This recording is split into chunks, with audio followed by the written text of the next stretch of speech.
I started relic digging probably about 15 years ago when I lived in Gettysburg. That's when I actually started digging. But you've done before that.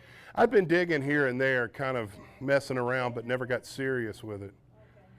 But then it's kind of like anything else. Once you get serious, then it's over. You know, living in Gettysburg, it was like I was like a kid in a candy store. So, Who got you involved in it started? in artifact recovery, When God, you were doing it 15 years ago. my parents. When I was 9 years old, see, I was a strange kid. Grew up in a small town in western North Carolina. If you ever heard of Western Carolina University, that's my alma mater. That's where I went to college. That's where I grew up. And growing up in a small town in North Carolina is good and it's bad. You guys growing up, I guess a lot of you are from Baltimore, big city. You know, it's a lot different when you come from a small town. And you know, the thing in the summer was we live in the mountains, you know, the Great Smoky Mountains, so everybody wants to go to the beach.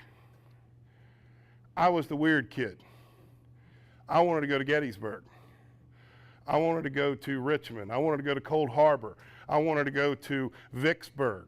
I wanted to go to Galveston. So my parents, instead of going to the beach in the summers, were taking me to battlefields. And that's how I got into it. I was at Appomattox Courthouse, where Lee surrendered to Grant, April 9th, 1865. And they had a little jar of bullets in the gift shop, $2 a piece. And they were original bullets. My parents bought me one. That was my first artifact, 9 years old. I've still got that bullet in my collection. And I can point it out to you across the room. People say, what titles did you win wrestling? Half the time I can't remember, but I can tell you where that bullet is. So that shows you what's important. We were looking for the stuff left behind by the people that were looking for gold, because their story gets lost with all the shiny metal. And we figured somebody had to go up there. If you've ever been to Alaska, you know, it's kind of tough to go there now. Imagine going there 100 years ago, you know, when you had hand tools. So Alaska, there was a story to be told about the miners up there, and we wanted to make sure that that story did get told. St. Augustine, Florida. If you saw that one, we did some redoing of a lady's deck, as you can see behind me. She let us. She said her ex-husband built it, so she didn't care. This is my son G and I in North Carolina down when we were looking for moonshine artifacts. You know, that was a miserable dig because it rained all day, nonstop. And we were about 2 miles in the middle of nowhere in the North Carolina woods looking for moonshine stuff. In the rain and the mud, it was horrible. But it paid off at the end. That's Detroit. And this has anybody been to Detroit in the past few years? Man, if you ever want to see the show Life After People, just go to Detroit. It's amazing. We were in Detroit. This is what about half the buildings in Detroit look like. You know, I asked for I went to my hotel and I said, can I get a real high, I want a view of the city. And the lady looked at me funny and I didn't think about it. So we went upstairs, got in our room, checked in, pulled the curtains, and nothing. There's no lights. I said, what? All the buildings were abandoned, even the skyscrapers. There's no lights on. So that's Detroit. So there's a lot of abandoned properties in Detroit that if you can find the people that own them, some great places to dig. You know, we got on this one. It was right across the street from the train depot. You know, this was a hotel that Charlie Chaplin and some other people had stayed at. And then, you know, here it is. But, you know, we got lucky and found some cool stuff there as well. You know, relic shops, everywhere I go, antique and relic shops, I'm in them. Not necessarily always buying stuff. I'm just looking for stuff. I want to see what's out there. You know, you can always find artifacts that you've never seen or heard from. Like you guys had that thing earlier, the dials of telephone. That's cool. I wouldn't know what that was. So, I spent a lot of times in relic shops talking to dealers, talking to other collectors, trying to learn. You know, to me, it's anybody that thinks they know everything there is to know about what they're doing. It's an arrogant mind frame. You got to always be willing to learn from others. All right. Well, I guess they chopped my head off there. Everybody has causes, you know, charitable causes that they believe in.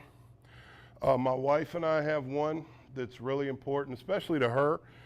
Are you all familiar with Lyme's disease? I call it digger's disease because as diggers, we go out, this is digging season, you know, because we go out in the fall, we go out in the spring. We even shut down some in the summer because there's no sense in 100 degrees, you know, taking my crew out. So my wife has had Lyme's disease, tick bite, South Jersey, wrecked her. So always be careful whenever you're out in the woods. If a tick bites you, save the tick, save that tick, go to the doctor. They're going to put you on antibiotics for a couple of weeks. Better safe than sorry. Lyme's disease is an epidemic. There is chronic Lyme's disease, which my wife has, that she's going to be on antibiotics for the rest of her life. And we went to a congressional hearing. This is Congressman Chris Smith from New Jersey, asked us to come to a hearing they had on Lyme's disease a few months ago in DC, because chronic Lyme's right now, doctors are being booted out of the practice for prescribing antibiotics too long to people that need them. So Lyme's disease is real, and I know you guys are getting out and you're getting in the grass and the tall grass, check yourself for ticks. You know, Lyme's disease is no joke. So we do a lot of work with Lyme's disease nationally. We work with patients advocates groups, and we're going to be, Rita's going to be wearing some jewelry on the show this year that will be available for purchase, and part of the purchase price of the jewelry will be going to researching and trying to help lobby for better laws on Lyme's disease so that patients can get the care that they need. All right. That's a strange one too, right? How many rockers we got out here? Anybody know who Warren is? Firehouse? You ever heard of Ron Keel and Keel? See the shirts they're wearing?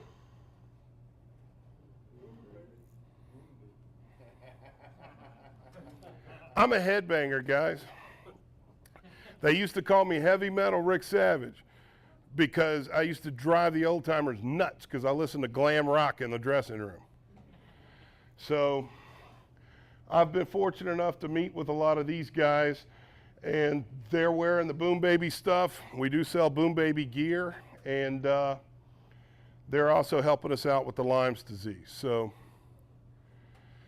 if you want to be like Warren, you got to get a Boom Baby shirt.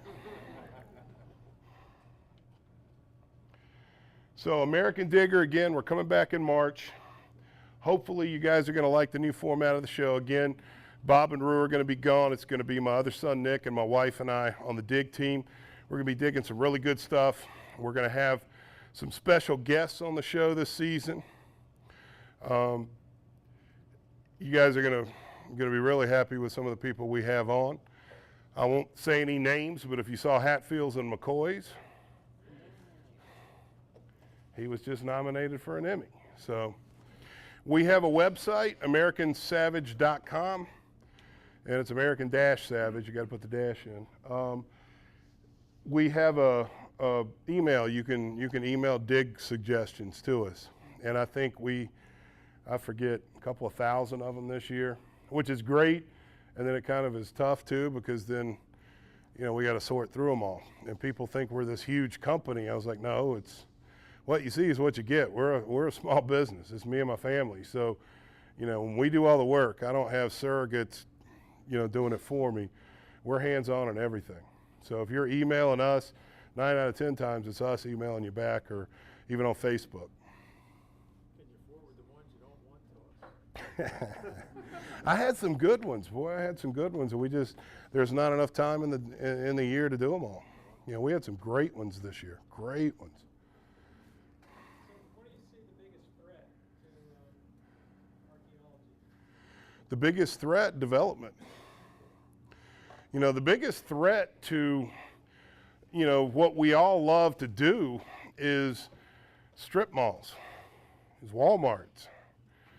You know, every time you go into Virginia, it's contested every time a Walmart wants to go in. And I like Walmart. I got no problem with them. I think they're a great company, and I think they bring a lot of good products in and make them affordable. And I think they offer a service. But, you know, I got an issue when they want to slap one on the wilderness battlefield.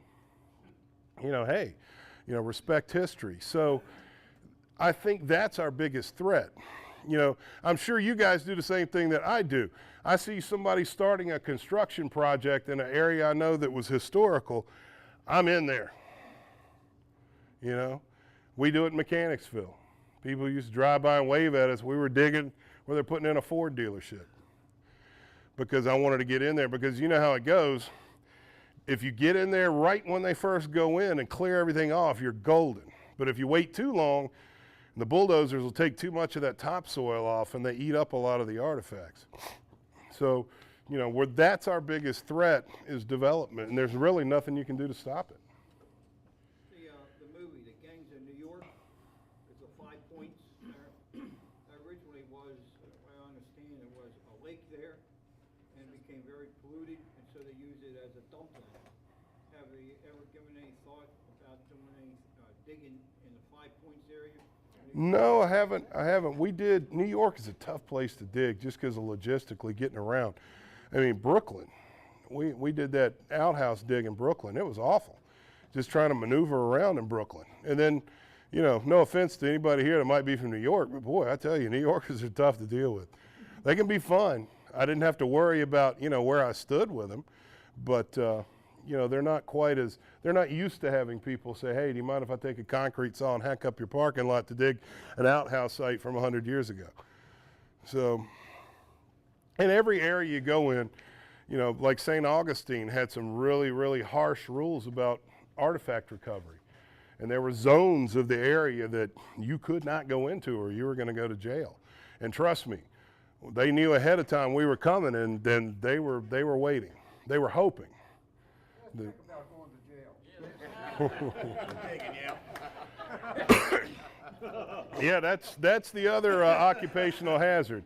So we've learned, you know, my wife and I have learned, not only do we research the property, we research everything about the area. What are the rules? What are the laws? What are the ordinances? Because you got to know that stuff too. Because just because you got the place to dig and it's private property doesn't mean that you're not in some kind of strange historical area that you can get yourself in trouble with.